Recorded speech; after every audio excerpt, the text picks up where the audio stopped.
Pooh goes ape S. That's the title of the story by A.A. Milne.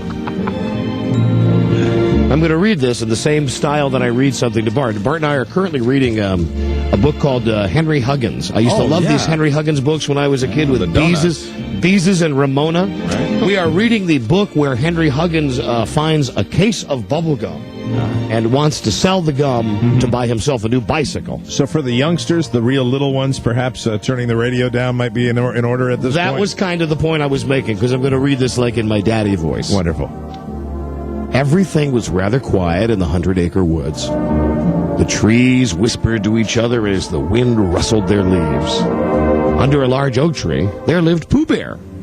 From inside Pooh's house, there came a steady bang, bang, bang that was making his honey jars rattle on the sideboard. The light came through the window, and in the evening sun, Pooh raised the axe once more and brought it down on the tattered remains of Christopher Robin.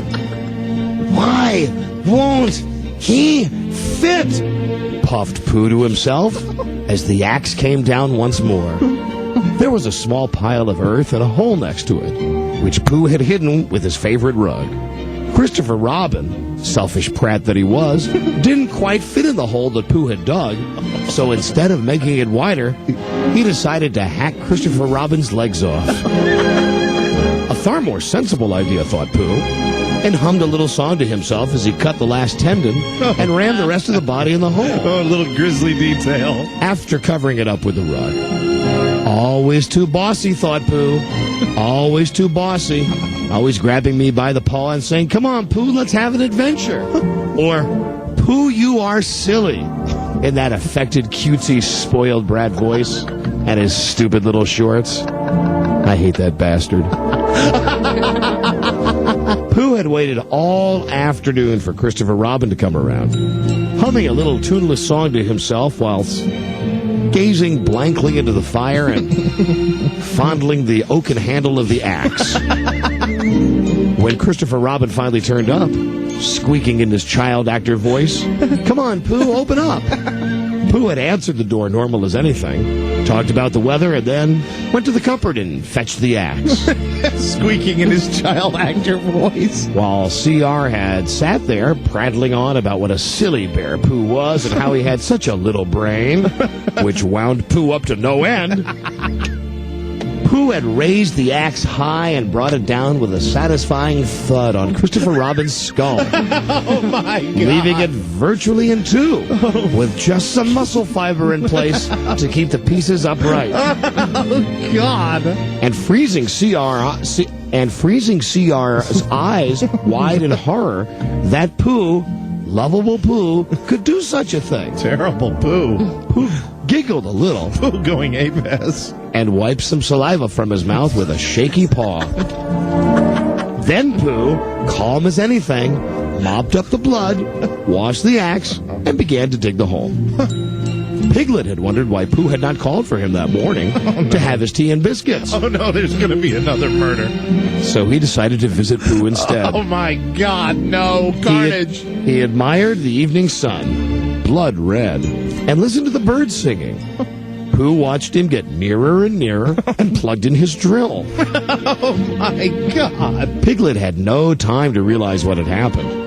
The drill pierced his skull, sending a beautiful fountain of blood all over Pooh's orange hide. Charles Broyhill, I'd like to point out Charles Broyhill and I sharing the guffaws of laughter. I think we're the sickest people in the room here. Then he pulled Piglet inside and put him in the cupboard. The syringe lay on a sideboard, and Pooh picked it up, paws shaking and sweating, and filled it full of solution of the funny powder that had been given to him by the spaced-out rabbit. It was a strange effect at first, and Pooh thought he had seen many strange things. C.R. and Piglet had everything that was coming to them. No doubt about that. Oh, my. But Pooh was jolly grateful for Piglet's sewing lessons now, because he'd be able to sew up Roo nice and tight, so he wouldn't be able to get out and his mum would not be able to rescue him. So very slowly and carefully, Pooh began to sew Roo into his pouch, thereby suffocating that annoying, idiotic twit. After the deed was done, Pooh made his way back to his house, wondering how Rue's mum would take the death of Rue. Pooh of the lambs. Oh, man. Badly, hoped Pooh, as he began to cough uncontrollably and felt general nausea overcome him. By the time Pooh got home, he had puked several times and was very desperate for more. He trembled and picked up the syringe and gave himself the remaining amount. Oh, God. An awfully large amount, one might say, for a little bear like Pooh. Sick. In fact, too much. Pooh died of an overdose, but he died with a smile on his face.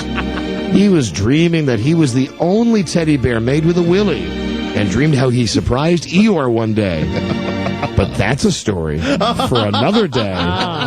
Oh. The end.